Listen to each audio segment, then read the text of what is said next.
Hi, everybody. It's Bob Ost, and this is Friday. What Friday is it? It's January 9th. Is that right? No, it's January. Is it the 9th? It's the 9th. Yeah. I just, because when you run a not-for-profit organization, you're always working on like 6 months ahead of everything. And to remember what today's date is like a real challenge for many of us. Anyway, welcome to TRU. For those of you who don't know us out there, we're Theater Resources Unlimited. We now have like almost 10,000 subscribers on YouTube. So I'm so hoping some of you out there will be seeing this, and people that we don't know that we want to know will be coming to this station. Um, TRU it's a not-for-profit service organization that I created 33 years ago. And we're dedicated to kind of helping actors and artists and writers and directors and all understand and navigate the business of theater. And we also develop and support nurture producers. Um, Not a lot of places that actually support nurture producers. It was a kind of wacky idea that I had 33 years ago, although there are other places that do it now as well. Um, so we originally were once upon a time, once upon a time, we were a small New York centric arts organization. And then COVID hit. And the only way I could keep my company running was by opening up a Zoom room. Trust me, everyone, I had no interest in Zoom. I never had any interest in knowing what Zoom was, but I was finally convinced that we should open up a Zoom room and actually have people come in and take and have people have someplace to go during shutdown. Remember shutdown.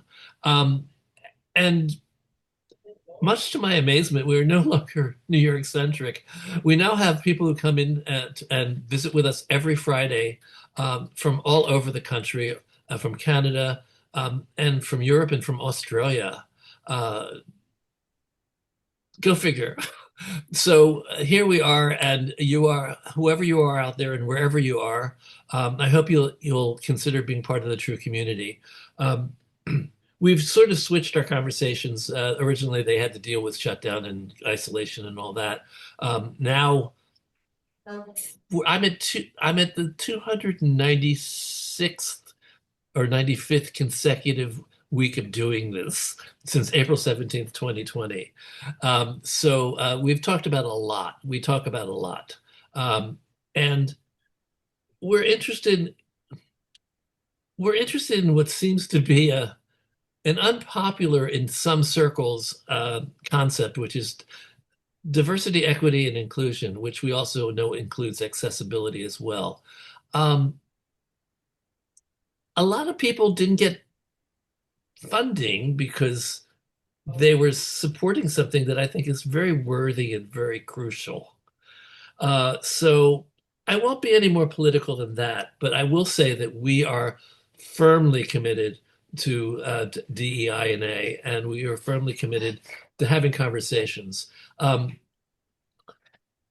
we may not be New York centric, but we're still a small organization. So it's hard for me to know what we can actually do to change the country and change the world. So the only thing that I do is I have conversations. I talk about things. I want to let things be discussed, and I want people to think about them. And today I have a special guest. She was with me once before, a couple years ago in the earlier days of the TRU Community Gatherings. And I realized that she was a great resource for any of us who were interested in learning more about the Indigenous population in our country. And Her name is Tara Moses. I'm going to bring her in a second. She has done a lot. There's going to be a lot of things we're going to be talking about with Tara, including some of the um, initiatives and publications that she's involved with, and something that she calls, or that other people call, but she has enlightened me to understand is called creative sovereignty, which is something that we're going to also talk about. There's a lot of stuff that we're going to be talking about, and I want to bring Tara on because we got to give her enough time to do all this. So, Tara. Welcome to TRU. Welcome back to TRU. Hello. Thanks for having me back. Excited to be back. Well, I'm so happy that you're coming back. Really, I am. I cherish the resources of aspects of our culture that I am not fluent in, that I need to know more about, and that I think my community needs to know more about as well. And I think that one thing I did know, and I think you'll agree it's true. If not, I know you'll disagree because I know you always call me on anything. You'll call me on anything I say that's wrong, which is good for you. It's just good. It's good for all of us. Um, the Indigenous artist is probably the probably the least visible of all of the different diversities that we look at, diverse groups that we look at in our country, especially in commercial theater. There are fewer than 1% of Indigenous artists who are recognized and embraced by the community, the theater community, or I should say the commercial theater community, but probably other communities as well. So, Tara, tell us, how did you find your way, given the fact that you're that you're steeped in a culture that is not that active in our theatrical society, in our artistic society. How did you find your way to the arts? How did you find your way to theater? Yeah, so it was very much a very happy accident. So my family are not patrons of the arts. I was not one of those people who grew up going to the theater. I didn't know the theater existed. It was when I was 8 years old. We moved from our main reservation that's in the center of Oklahoma, and it's a very rural place, to the more urban side of the Mvskoke Creek Nation Reservation. So going from the Seminole Nation Reservation to Mvskoke Creek. And suddenly I was in the big city of Tulsa, Oklahoma, very far away from my community, going from a place where everyone was native, to a place where suddenly I was the only one in my class was a jarring for a young child. And so one day I was walking home from school and I walked by the Tulsa Little Theater and they were having auditions for Oliver the Musical. And I had a long walk home and I thought, hey, if I have somewhere to go after school, then somebody can pick me up. Maybe, I don't know. And I also remember thinking in my 8-year-old brain, I'm a child. I can look sad. I can be an orphan. Why not? So I walked in there. Little did I know it was odd to be an unaccompanied child at an audition. I know now. And I got cast, luckily, just off the cuff as in the child ensemble. And going through that process, again, never knowing what theater was, never doing it before, but just in that small amount of time, I felt a sense of community and belonging that I was really missing from whenever my family moved from our more rural reservation to Mvskoke Creek, the more urban side. It was not the same, of course, but it was like the closest that I could find that gave me that same sense of community that I was missing. And I've just been doing it ever since. I say all the time, I have a long list of jobs if the theater doesn't work out, and it just keeps on working out. And so I've just been here ever since. But now I'm really fortunate that now the theater that I get to do is predominantly with other Native artists, which is not how my career started. I think the first time I worked with a Native artist was when I was in 2015. So it's new, but I'm excited now to be doing this with a bunch of Native people. Well, you're focusing on yourself as an actor. I know that you do. I'm much more familiar with you as a director and also just as a spokesperson. Um, so so tell us, how did you find your way from acting into other areas of theater? And do you think that were you aware of the challenges of challenges being greater for you than they might have been for others? Yeah, definitely. I mean, that's how I got here. I mean, like most people in the theater, I would think, a lot of us start out as actors. And so I started out as a musical theater performer. And little did I know that there, at the time, no Native musicals. There were not roles for Native people. And so I even went to undergrad for musical theater performance. And very, very quickly, I was told my options were either I could do brownface and play Latina roles, or I would be put in these roles of the maid or the whore. And that's always what happened. And I remember being like, a lot of people pretend to be Native, and I don't like that. So I'm not going to do the same thing to another group. And so then my performance opportunities dried up real quick. Oh, Yeah, it was not great. I mean, oh my God, there was an audition I went to, and I got a call back for Snow White of all things. I was going in for Evil Queen. I was surprised. Anyway, I was like, oh well, look at me go. But then the director leaned over in the middle of my of the callback to his assistant and said very loudly that this is called Snow White, not Snow Brown. Um, oh, yeah, yeah, yeah, yeah, yeah. I mean, now I kind of like it's horrifying, and now I'm like, ha ha. But also, it's not great. It was not good. oh no. No, but yeah, and then going to musical theater school for undergrad, and then yeah, just being just so clear that there was not roles for me. I would ask faculty if they knew of other Native theater artists, and they were like, no, and I was like, that cannot be true. And so very quickly, I was like, well, if I want to work in this industry, I better get some other skills.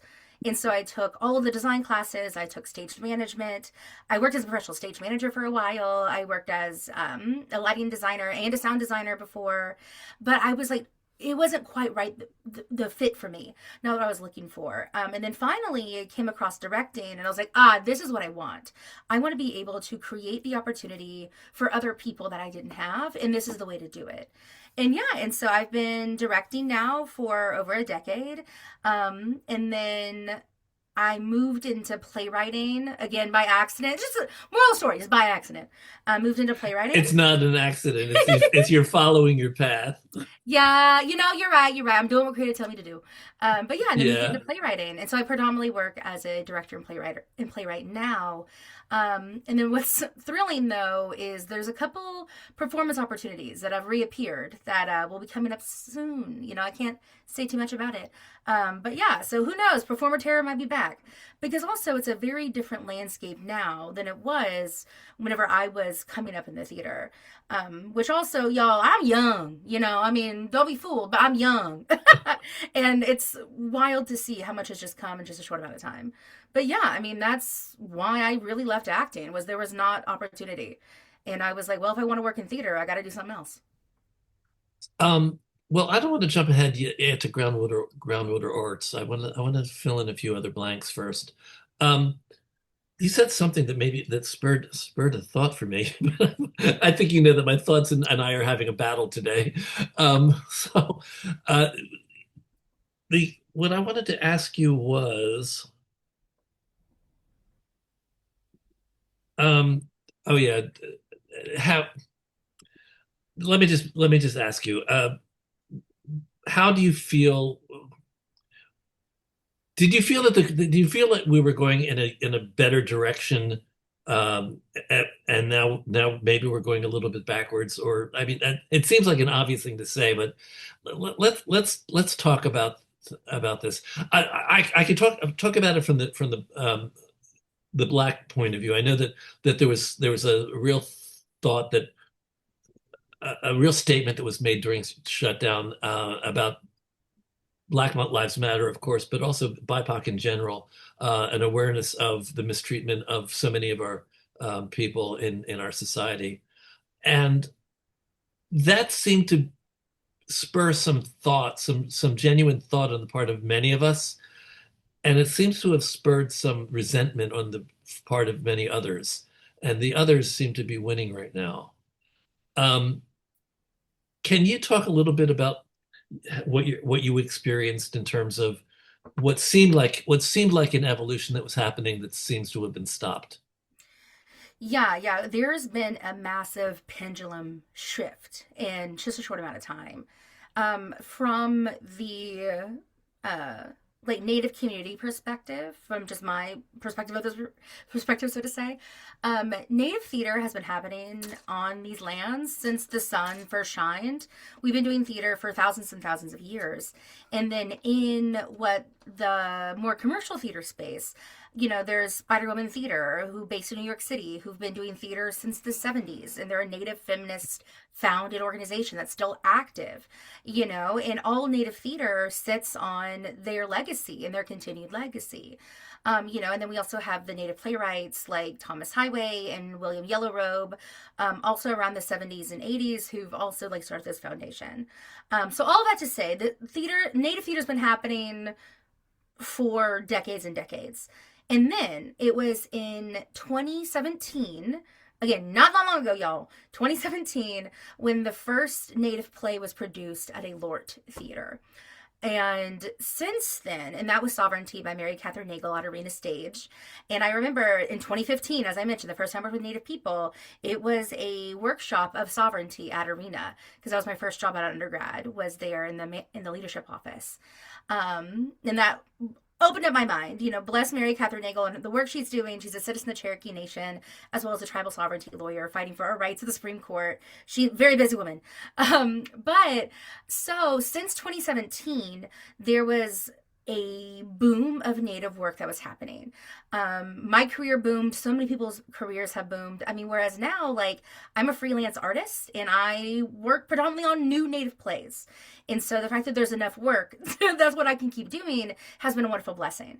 And then in 2020, when the world shut down, but also there was this mass organizing of people for racial justice and equity. And I think partially a lot of that has to do with the world was shut down. We had the time to be out on the streets and advocate for ourselves, for our peers, for our allies. And we saw that especially through the Black Lives Matter movement. And then in the theater, we saw with the We See You White American Theater. And with We See You, I was one of the original 200 signatories on there. I also did other like committee work after the fact. And these were just passionate artists of color who are working really diligently to make the field better for everyone, not just folks of color. And then after that, as we've noticed, we saw, wow, finally works of color are being programmed. We're seeing less and less of the first blank play and more of the second, third, fourth play. Well, let's just insert for a second that we finally had our first play on Broadway. Larissa, what's her name? Yeah, Larissa Fast Horse. Yeah, Larissa, the Thanksgiving play. Yes, we had the first Native woman on Broadway. Yeah, and that came after anyway. And it's like, wow. And then from there, we've now seen so many other Native plays that are happening, and it's like, really consequential coming down the line of all of these things that are happening. And then where we're at now is seeing the pendulum swing back, which always happens when there's progress. Like, you can look at different historical and social movements, art history. So it's not surprising, but I will say what is surprising about this one is that it's coming with a side of like authoritarian fascism, which is a lot.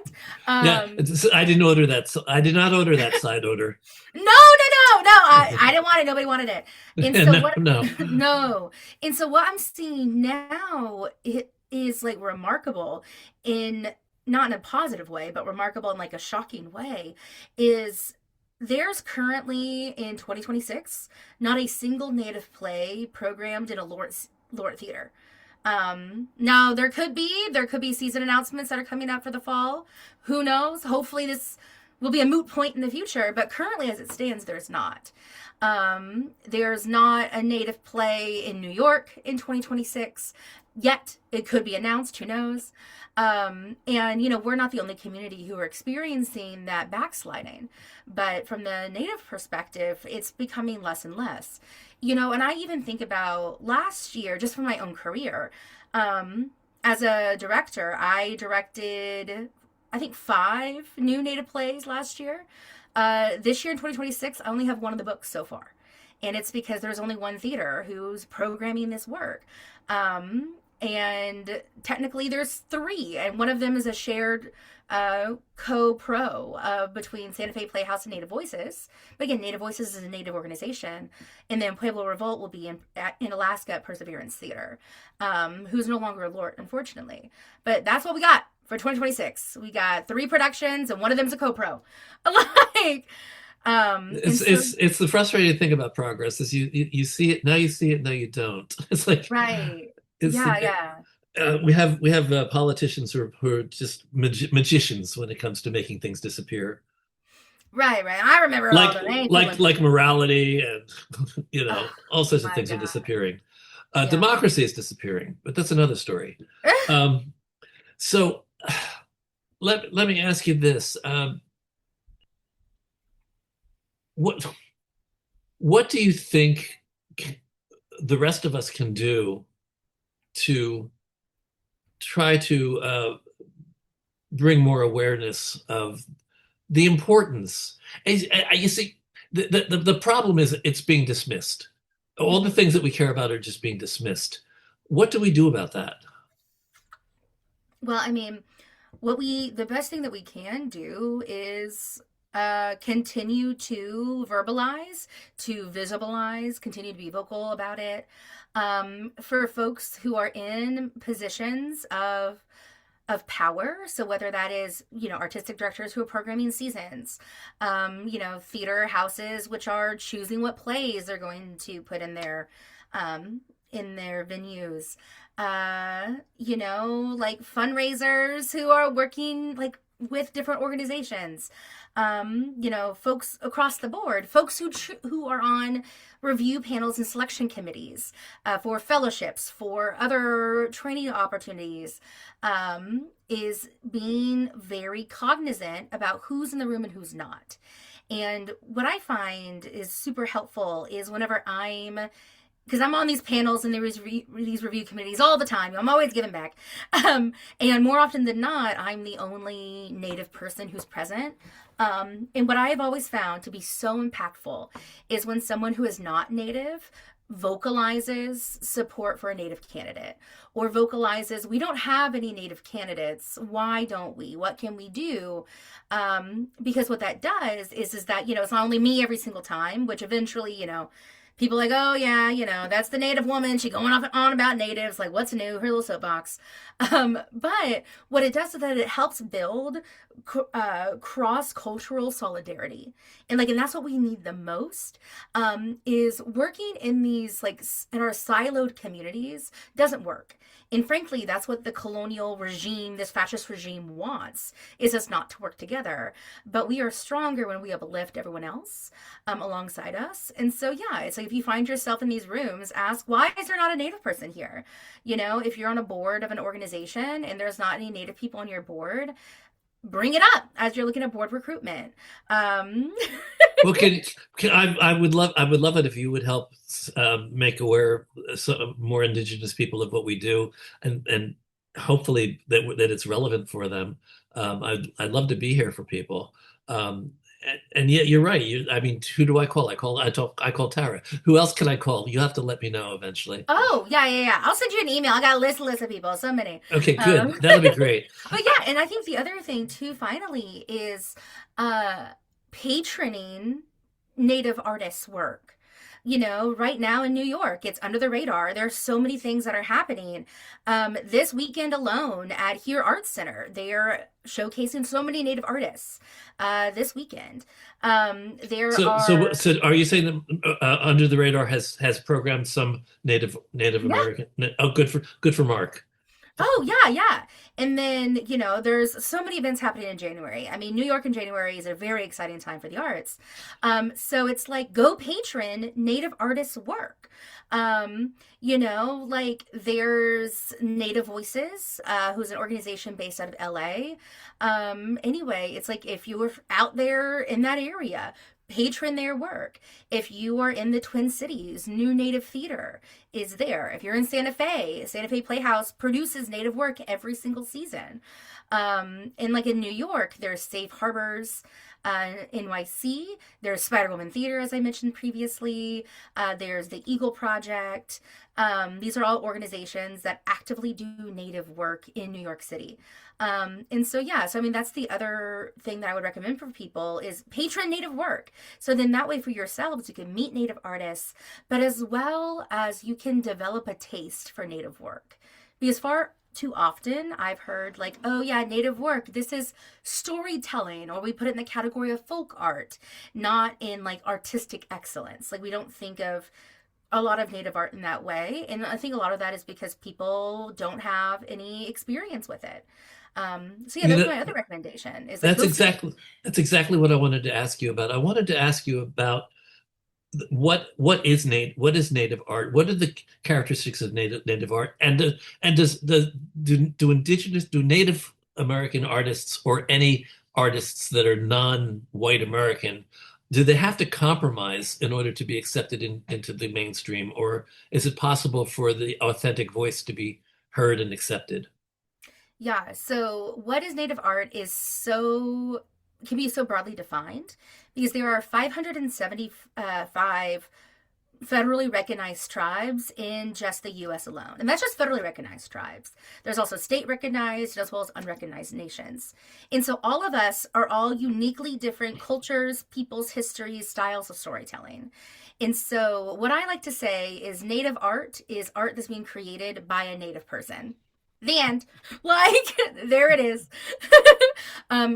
It's like there's not a sort of like parameter of native work. So for example, like, Larissa Fastworth, her play on Broadway, is a fully non-native cast, but that is native art. Just like, my Oklahoma Cycle, which is all native cast, is also native art because it's being created by native artists for like a variety of purposes. And so that's my very gentle definition of like what native art is. The question for me though, because I run a play reading series and we're reading plays every year. People people tend to gravitate towards things that remind them of themselves. Yeah. So the question is, how do we get people to accept this the tone, the authenticity, the style of something that they're not familiar with? I mean, you said it already. It's they're not people are not familiar with it, so they go, oh, I don't get that, so I'm not sure I like it. Um, Yeah. Well, I think that's a wonderful segue into creative sovereignty, actually. And so, look at that. You knew, Bob, you knew. So for folks, creative sovereignty, and I like to be specific in that this is a practice that's long existed. Many, many Native people, many capital I global Indigenous people use this and they work in this way. I did not invent this, but I did coin the term. So I just put the words together to define it, but I didn't create the practice. But so creative sovereignty, how I've defined it, is the inherent ability to self govern how one creates. And so what that means is if a person is creating work, the only individual who defines what that work is, the artistic excellence of that work, is the artist creating it. And to be an audience member who is participate like being invited into it is a shared communal gift, not one of like, oh, I'm coming here because my personal taste is this, that, the other thing, and oh, I dislike this because this is not my personal taste. Instead, what it is reframing the experience of engaging in theater like how it's supposed to have always been, like how it was originally created as a community sharing experience. And what I find, especially from an audience perspective, is that folks are able to like open up their minds to taking in something new, because we're not coming in here trying to decide if something is my cup of tea or not. We're not coming in to taste cups of tea. We're coming in to view what's being offered to us as a gift. And then for the artists who are creating this work, what this also does is it decenters the commercial part of theater of like, oh, we must do this in order to make money, or oh yeah, we have to write our plays or put on our works to cater a theater's audience who predominantly does not look like the artist creating it. And that's where I find that we lose that authenticity. And so what creative sovereignty is, and I can talk about this as like a director and a playwright because I use these in my rehearsal rooms. But what it does is that it instills full autonomy on the artists to create as they wish, as is true to their own cultural traditions, free of this idea of like, oh, I must create this to make a producer happy, to like to give an audience what I think I'm being told that they want, but instead exist in themselves fully, autonomously, authentically. And then it gives audiences the rare treat of being able to view someone's authentic work. And what I find for audiences to help them be like, oh, how do I come on this without, like understanding it, so on and so forth, is how I always like to tell folks is everybody right now, like all of us, myself included, we are craving truth, especially in the world we're living in right now. We're craving like real, raw, uncensored, unfiltered experiences because that's all what we need right now. How are we going to get that? If we go, we're not going to get it if we're looking for things that fit within our comfort zone or within our expectations. We can only get those by embracing the unknown, embracing surprise, and also embracing the openness of other artists' autonomy. So yeah, I mean, so that's what I recommend is like, first of all, think of it as a treat. But secondly, it's like if we all move with creative sovereignty, all of our artistic lives, whether we're artists creating them, a producer producing them, or an audience consuming them, are only going to only become better. The stumbling block I see is the barrier between commercial theater and not just Indigenous, but artists who do not have the voice that people are familiar with in commercial theater. And there's a certain familiarity. Every now and then something surprising really happens. But there the audiences it's the audiences, it's the producers, it's the culture that we're steeped in. Um, we always tend to seek the familiar. We just do that. I think the places I'm glad to hear that Under the Radar is doing an entire Indigenous segment of programming.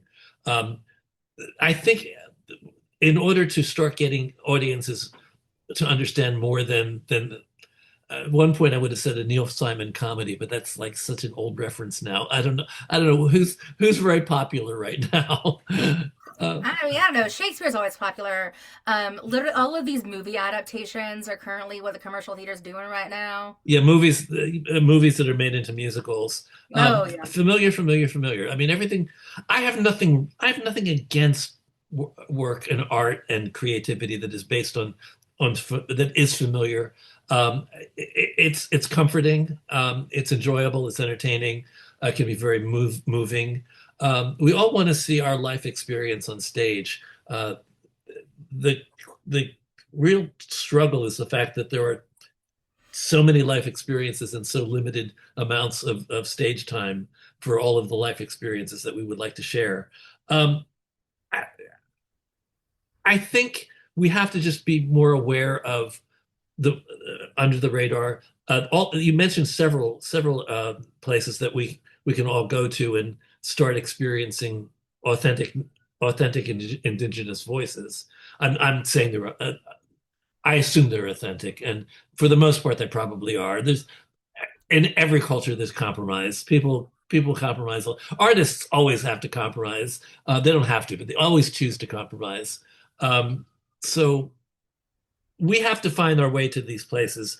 Audiences need to have to find their way to these places. They have to experience it before they can sort of look at a lineup of a season and go, oh no, I'm not interested in that. So how do we make it more available and more accessible to general audiences? How do we Well, educate them? well, I mean, first of all, is we have to And me produce too. it. I'm part of it. Is people just have to produce it. I mean, because also a lot of what you shared, Bob, which is true, that a lot of people like. And again, I've heard it from producers too about like, oh, we need to get audiences in the door, or like we have our subscribers we have to worry about. So much of that is rooted in fear. And what I always like to say is right now, I mean, not just right now, this has been going on, but especially now, we're dealing with so many theaters who are in financial crisis because funding for the arts is getting cut left and right. Subscriber models are dying out because they're not working. The nonprofit industrial complex is inherently flawed. And so all of these theaters are in dire straits. I think I can name like two theaters off the top of my head who are not right now. And what I always I'll name four. Four. Great. We love that. Maybe five. Who knows? You know, the the nation's large, I'm sure. But so to say though, what I always retort back with, what we've always done isn't working. And what if we did something new? Instead of just saying, oh, it's not going to work, we've never done it before. So how are we going to know? And I want to give the example of I directed a world premiere play by a native playwright at San Francisco Playhouse in 2023. It opened in, I think, January 2023. This is an unknown playwright, Claude Jackson.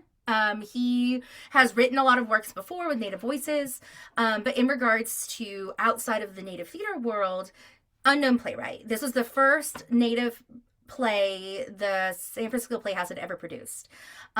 Talking with their wonderful artistic director, Bill English, but who is a white man, who, whenever he hired me, he was like, we've never hired a native director, let alone a native playwright. They put us in the worst slot in their season where it's like, oh, we don't have to make we don't have to make so much money here. We'll be okay. We'll be afloat. You know what I mean? The safe slot, the slot you put risky new work in. And so he told me all of this, that he had a lot of fears, and I really applauded him for his vulnerability to tell me about his fears. And, I told him, I was like, listen, this is your first native play. It's not my first. This is your first time dealing with audiences, encountering native work for the first time. It's not mine. I know what an audience wants, and you just need to trust me. Trust me to put on the play. Trust Claude to write the play. And I promise you, your audiences are going to eat it up. Don't worry about it.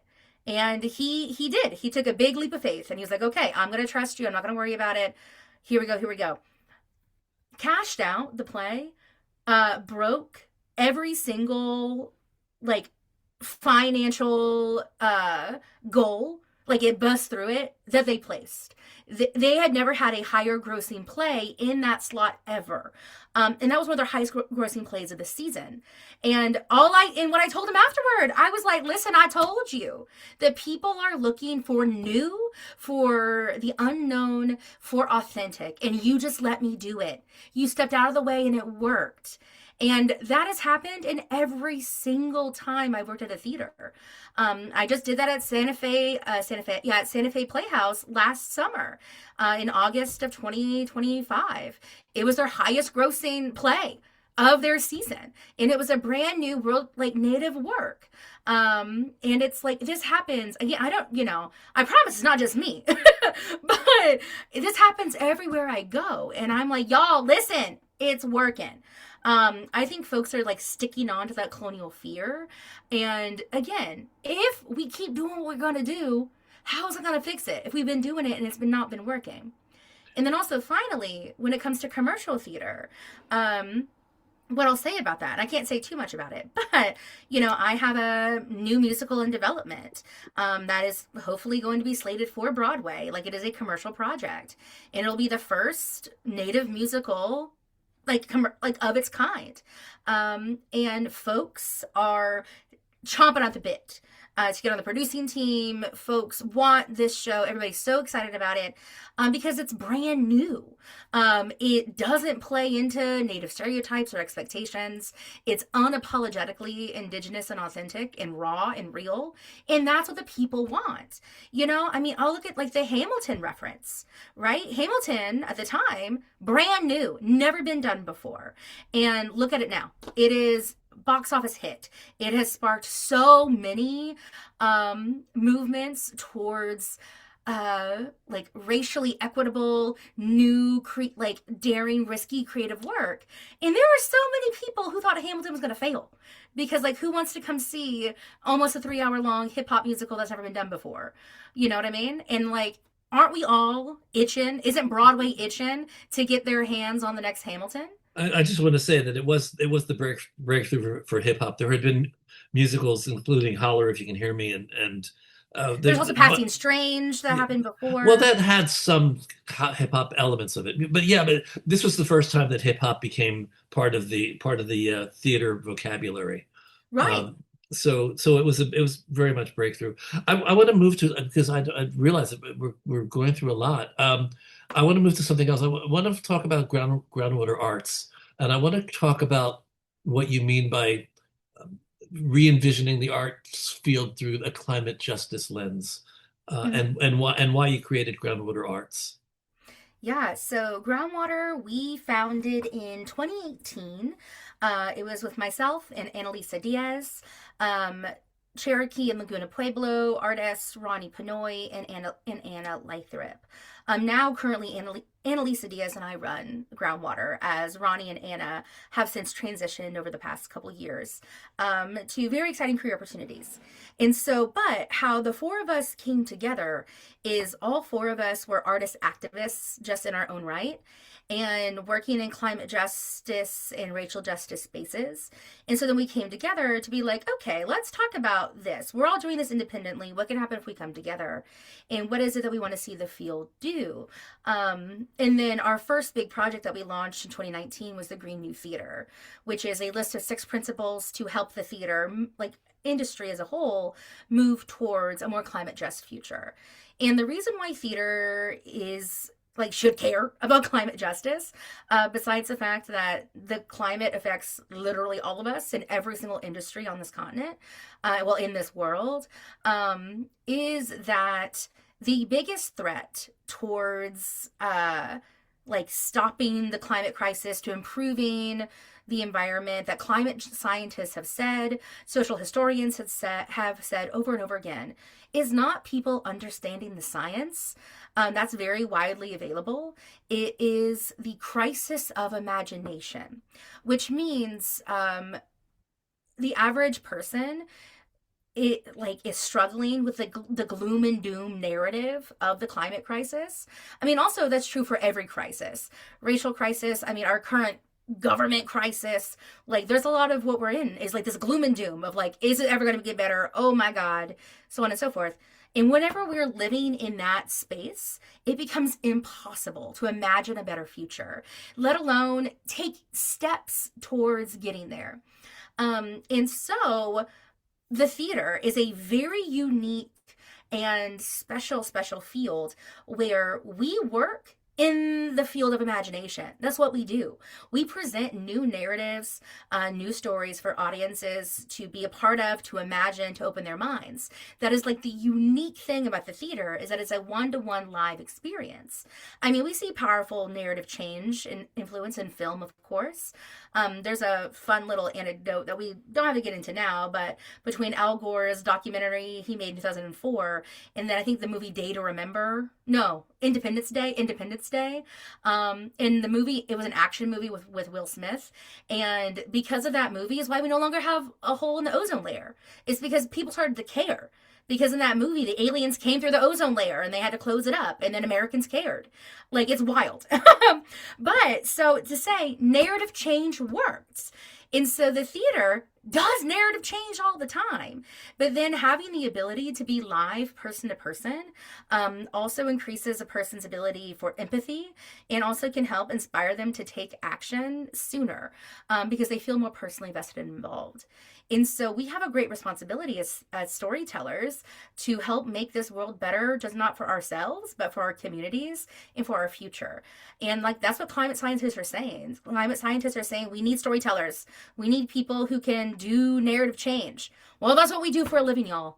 And so that's how Groundwater came to be, is that it was just a very natural alignment of what we do and what our community needs. Well, theater offers a different level of understanding for people. It's experiential. It always reflects back on what I keep saying, which is that politics is where people go to fight. Uh, Theater is where people come together to listen. So basically, it's through seeing experiences on stage. It's easier for them to comprehend things than the thoughts and the ideas and the abstracts. Mm. So it takes abstracts and sometimes makes them into something that's tangible and understandable. Um, so I thoroughly applaud you for all that you stand for. I don't think there's much I disagree with. I want to just bring in start with the ground, the journal, and decolonization. Just mention that a little bit, and then I want to go to the room. Um, I'm going to go to my room. No, I'm going to go to the room. So tell us a little bit about that and whether, you know, maybe some of us would want to subscribe to it. I don't know. Who knows? Who knows? That would be great. Yeah, so Start with the Ground, a journal on decolonization, is Groundwater's first publication we've ever done. And this was generously sponsored by the JKW Foundation as well as the Mellon Foundation in order to make this happen. And so, what we found is following the Green New Theater and the success of that document, which we've impacted over, I think, 50,000 people at this point. There are theaters that have climate resiliency plans, and that is due to them encountering our work, which is, I'm feel so like humbled to be a part of, is that there's been like real change that we've inspired in helping the field move towards a more green future. And so whenever we've been talking about like decolonization, that is another thing that we have found theaters tend to struggle with. Let's define that a little bit for people. Yeah. So decolonization is it's a very large thing, but it is a series of many actions to undo settler colonialism, which is whenever colonizers come to a new land, set up shop, and say, this is now our land. And the United States is a settler colonial state. So, like, we only exist because folks from predominantly Britain came to the US, said, this is our land now, and then committed genocide, engaged in chattel slavery, and then now here we have the US. And we claim that. And now we have King Colonizer running our country. Correct. But yeah, but it's this thing about like, oh yeah, we're a new country. This is America. When it's like, well, no, actually, that's not what this is. And and there's so many things. And so decolonization is the act of restoring the relational lifeways of these lands. And so that means like undoing white supremacy. That means Oh, like, good luck. yeah, listen, as much as we can. That means moving towards Black liberation, moving towards full tribal sovereignty. The climate is part of that, like restoring this land's like earth and water is part of decolonization. So basically, let me see if I can state this in a way that makes sense. Colonization happens when people who are not native to a land impose their values and their cultural likes and dislikes and their whole methods onto a land that maybe it was not intended for that. 100% was not intended, but yeah. Yeah, but probably was not. Yeah, okay. Well, I'll give you 100%. Why not? You're my guest. So what we're trying to do is we're trying to undo the assumptions that were brought to a land that were not really comfortable for that land. Although we've made it uncomfortable for centuries, at some point or other, it would be nice to return to a respect for the actual needs of the land that we're inhabiting. Right. Yeah. So yeah, returning to those relational life ways. And yeah, it's difficult. It's hard. It's hard work. It's a lot of things. And that's what we found in our work with groundwater, as well as just my work as a Native person just on the streets, is that's difficult for people to wrap their brains around. And so we were like, what kind of resource can we as groundwater offer folks who want to understand how like colonization exists in our community, but also how it exists in the theater field, because it exists in the theater industry. So, like for example, the whole regional, like the resident theater movement, is part of settler colonialism. These are non-native people who move into these neighborhoods. I'll use Arena Stage because I talked about them earlier. Zelda Fitz Chandler was one of the founders of this movement. Great. However, what happened is Arena set up shop in the southwestern quadrant of Washington, D.C., which was predominantly Black community. And over time, Arena became part of the gentrification of that area because it's like, oh, yes, now we're bringing all these arts and communities and people are flocking in. And then the folks who are from those, like from that area, can no longer afford to live there. I mean, if you look at the southwest quadrant of D.C. now, especially with the wharf and the construction of it, there is no accessible housing. All the folks whose families have been there for generations can no longer afford to be there. And Arena's a part of that. And also, additionally, um, like Arena, the first time they engaged with Native artists was 2017 in their main stage. And they sit on stolen Native land. Every theater in this country sits on stolen Native land. And I can guarantee you, ain't none one of them Native people asked for that theater to move in there. And so that's how settler colonialism looks like in the theater industry, as an example, right? Someone who's not from this area moving in, saying, this is our neighborhood now, and then pushing out the individuals who actually do live there. But in terms of your connection to climate change and to the bigger planetary aspects, we're just also talking about being cognizant and aware and sensitive to the actual land itself. Yeah. And so that's what theaters can do, right? It's like, so these theaters, they're on native land, right? Which, again, they weren't asked to be there, but they're there. Now, theater, just like every other industry, we use materials, we use water, we use electricity. We have to dispose of, old sets and things, right? And so if we're going to be on this land that, first of all, we were not invited to be on, but now that we're here, in order to be a good guest and move towards decolonization as well as uphold the climate, then like the theater needs to be cognizant of their water use, of their waste, of how they engage with the physical land that they're on. So they're not poisoning the land, so they're not depleting the resources from the physical earth itself, but also from the communities who are around it. And it's just like that is a responsibility that not just the theater has, but literally every single person who owns a home, who owns land, a business, who has a building, who uses any of the land, literally every single person in corporation, organization have that responsibility. But yeah, and so it's all of these things are tied together. Which is a lot. And so hence why Groundwater, we're like, let's make a journal. This is the first edition of our journal to help take specifically theater makers through understanding decolonization, understanding the climate crisis, and through the lens of other theater artists. And so we hired a bunch of theater artists, Native and Black and non-Native and Black, but of color. And we're having conversations, writing articles. There's worksheets to help people like work through the different definitions of colonization and how it manifests. There's a scavenger hunt, which is pretty fun. There's a whole chapter that I wrote about creative sovereignty. Yeah, listen, this journal got everything.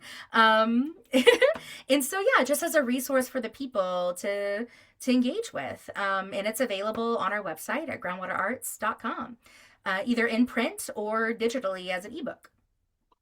Let me ask you, are there any things that you would want to or hope to talk about today that we haven't brought up?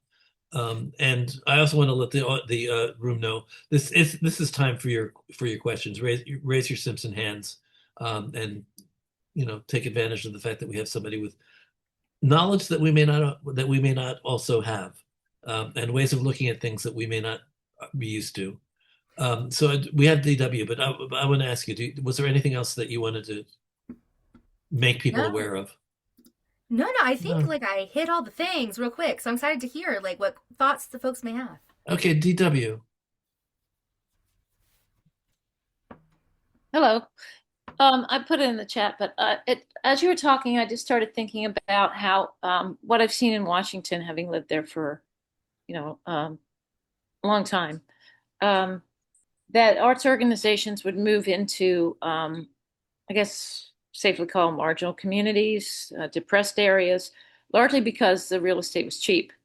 And I was like, a studio theater is an example of that.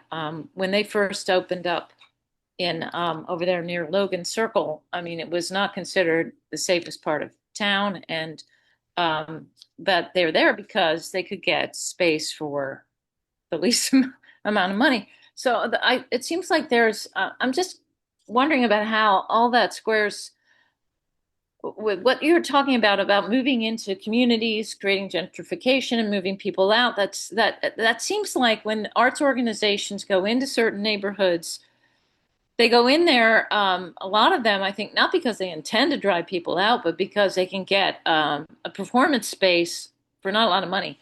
And then what happens is they become a kind of a magnet. People realize the theater's there, and it kind of draws, then it attracts restaurants, and then it attracts other things, and then people want to live there. And before you know it, the whole thing is starting to gentrify. Um, like, I don't know what to do about that because arts organizations are notoriously, broke a lot of times, and so they're kind of forced into looking for the cheapest possible place, and yet this dynamic goes. I just wonder, is there a bigger picture issue here with the way that development happens in this country, the lack of support for the arts, forces that drive development, and in some cases block it? I just don't. I mean, is that? I just would throw that out there because it seems like I've Yeah. seen this happen, and it happened in H Street. And you worked at Arena, so I'm sure you're Yeah. very well aware of this. Yeah, Well, it's about that's a big the question. Oh, and I got an answer. Okay. Great. Yeah, the reason why though theaters are able to like the real estate is cheaper Yeah, is because those are predominantly black brown communities. It's yeah, on purpose. It all goes back to redlining from the 1960s, and continues on. And like segregation before then, all Jim Crow before that. It's all deliberate about why those lands are cheaper. And also it's like, oh yeah, those are the quote unquote unsafe areas. Wow, yeah, because there's not public infrastructure for the community yeah. like there have been in historically white communities. That's all on purpose. And so, yeah, that's the land that is affordable. That's what the theaters buy. And it's like theater folks being aware of their complicity in the system, because it's like, oh yeah, no one has any money who wants to be an artist, so like we got to do what we got to do, but that's still coming at the expense of the predominantly black, brown, and indigenous people of those lands.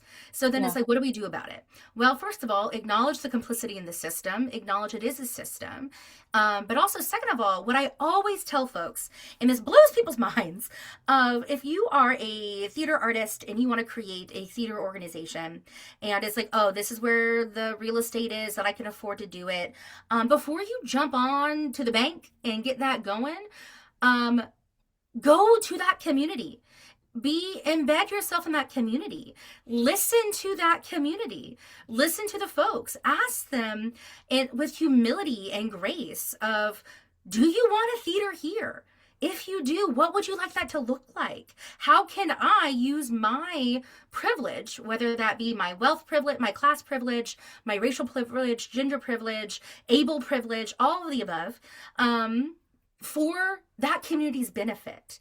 And then also you would adapt what you would imagine your organization to look like, pending the needs of that community. And that's how you help not be complicit in a terrible system, but also ensure that you are becoming part of a community because you're being invited in, not because you assert yourself and want to be there. But Because I Yeah. also, that's useful for damage that hasn't been done yet. I think the Mhm. question is, how do we undo the damage that we have done? Yeah, reparations, y'all. Give your land back. First of all, number one, Okay. give your land back. But number two, I think about what does land back and reparations look like in a theater like programming season? Can you offer your space for free to local groups of color who want to gather? That's great. Do you want to commit to producing work by and for the community in your season every year? Do that. Have folks on your board who are representative of that community, and their like perspectives and their leadership and their guidance is like of the utmost importance. Can you also do offer free training and resources to the community, but with a caveat that the training you're providing is not the same colonial type of training around Western European way of making theater, but it's being taught by members of that community and being bolstered by members of that community. Okay. Like, like TRU, you all have, again, scholarships for Indigenous people with producing. That's great. That's how you're also helping to undo this complicit system and be part of what land back and specifically reparations can look like in a theater. If you can't just give your deed to the Native people, which I would recommend, but there are many other things you can also do. Catherine Keats, you say the Marsh Theater in San Francisco is a perfect example of this, but I'm not sure what that referred to. Whether it was refers to there being conscious, Stephanie being conscious of what needs to be done, or what they just found the cheapest theater that they could find. I think both might be true. Well, when they bought the building in San Francisco in '89, it was an inexpensive buy, but their model has always been a model that has been conscious. I'm sorry, I'm riding my bike. Has been conscious of community and doing works that have been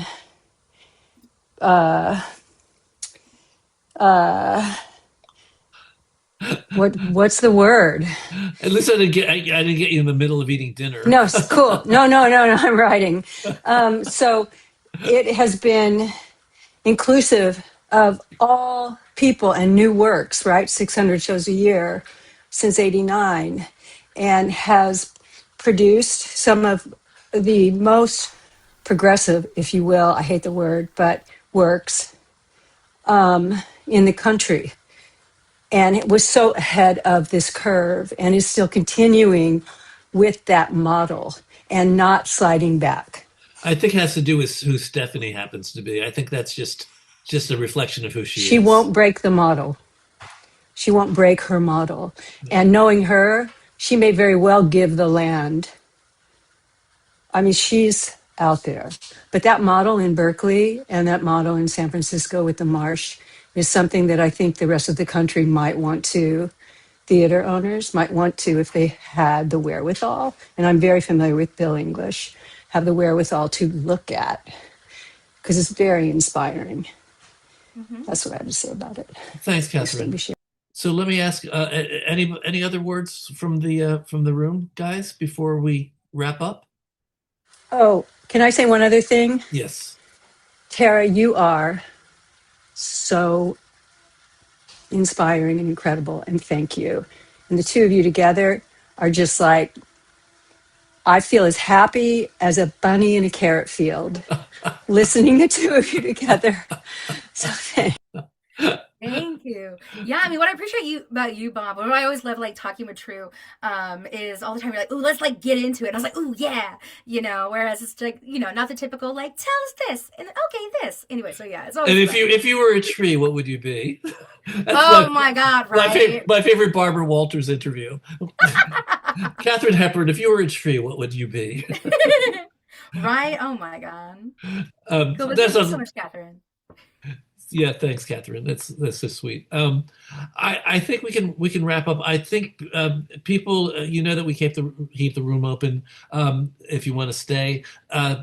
Tara, I want to thank you so much for being with me today. I'm going to have you back. We're going to talk some more, and you're going to open up some doors for me with the Indigenous population, so that I can actually bring some potential. I'll tell you, to go back to the conversation. Now that I'm finishing, I'm going to go back to the conversation.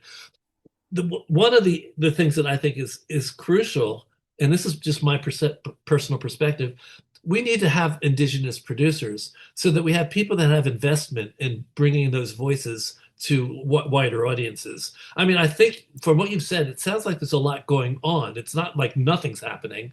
Maybe not as much this year as last year, but it sounds like there is a community and an awareness. But I think we need producers. I think we need producers so that there are people that are actually leading the charge and saying, "No, I want to do this season. I want to bring this play, and I want to see people that resemble my culture on the stage." That's what we need. We need people who are saying that and dedicated to that. So yeah, I think the old like the The two native producers who come to my mind are Kimberly Jejuan, and she does a lot of commercial producing. I know she produced like the MJ, like the Michael Jackson musical, and a bunch of other things. And then Ronnie Panoy, who is part of, oh my God, the theater. Oh my God, why can I not remember the acronym? Anyway, but the Producers of Color that was started with Adam Heisman. Anyway, Oh, right. yeah. Ronnie Panoy, she's one of those who also was part of those founders. And like, but yeah, it's like those are the two native producers that I know off the top of my head. I'm sure there's more, but like those are who I know. And then I think that's like what the Producers of Color is like working to do, is provide access to those resources. But absolutely. I mean, that's something that I'm keeping in mind too with my commercial show, is like, how do we make sure that we have Indigenous producers, because we're getting to that tricky time where we're getting a lot of feedback. Like if I want to keep, and the whole team, luckily all of us are all in alignment on this, native and not native, our full team, on staying as true as possible to the stories we're telling, to the people we're representing. But yeah, as we know in the commercial spaces, that gets harder and harder when the big money comes along. So yeah. Oh my God. Yeah. Nicole Blount. Yes, I forgot Nicole. Anyway, she's also, That's yes. right. She's my other Indigenous consultant. Yeah, she produced my little. I just put that in because she produced Reprieve, and Yeah. I didn't know that Nicolette produced that for you. I had no idea. Oh yeah, yeah. Oh yeah. Of course. What am I thinking? In the true voice. Yeah, and we need Hello. producers who are allies of Native, and and who understand the culture, who are versed in it. I mean, part of it is our education system. Well, I'm very open to knowing more people in, of diversity, Indigenous and otherwise. And it's really funny how much work goes into actually having people feel comfortable and believe that you actually are interested. There's an assumption that there always has been. For 33 years I've been fighting this. There's an assumption that, oh no, TRU is not a place for me. I'm looking at the faces in the room. I don't belong there. Yes, you're looking at the faces in the room, and you're not seeing more that look like you because you're not coming in and you're not bringing other people in with you. So we're here, and we want to be here, and we really want to be a community for everybody. It's maybe an unrealistic goal, but I kind of believe in it. Well, that's it. I'm rambling enough. Thank you for the community that comes in every week, and I'm going to now say goodbye to my.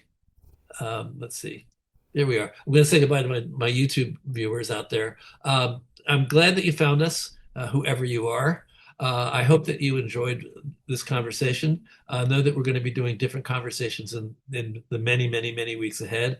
I have several things. We're going to be talking about the theater scene in Chile, believe it or not, in a couple of weeks with Teresa Eyring. We have we're going to be talking to the founder of Casa 1010 and also the writer of Real Women Have Curves in a couple of weeks. And I will bring in and talk to anybody you want me to talk to within reason. So let me know what you're interested in, what you want to hear about. Thank you, YouTube viewers for being out there. If you want to come and be in the room where it happens, who's that quoting from, huh? Right. And I can make that happen. So just email me at trunltd@aol.com. I'll say that slower so you can actually pick it up. trunltd@aol.com. Email me, say you're interested in what we do, and I will put you on our Zoom list and you'll get invited every week. If you like what we do and you want to support what we do, consider making a donation or consider joining as a member. We're doing a membership drive right now. It's $95 for a year membership to TRU, and we're for the first time in, I think 15 years, maybe longer, we're actually raising the membership rate, like maybe in February. So $95 membership for a year, I think, is a pretty good deal. We do a lot besides the TRU Community Gathering. We do workshops. We do We have a benefit coming up. And we do play reading series. We do lots of stuff. Go to TRU Online, truonline.org, truonline.org, and read more about us, please. truonline.org. And if you want to support us, pay a minimal amount when you come to join us on these community gatherings. I think we charge $12. It's not a lot. You are, however, absolutely welcome to come for free. We are proud of our community. We're proud of being accessible to people. So if you want to make a donation, go to TRU Donate, trudonate.com. I think that's a lot of different stuff for you to think about. Thank you for being with us. 9,000, almost 10,000 viewers out there. That's amazing to me. And spread the word about this one because, we went viral 5 weeks ago. I think Tara Moses deserves to be viral. She needs to go viral. So spread the word and get 311,000 viewers to come and watch and hear Tara Moses talk about creative sovereignty and other aspects of being an artist in America and not being white and male. So speaking of that, which there is me, but I'm kind of I kind of hope I don't fit the stereotype. I try not to.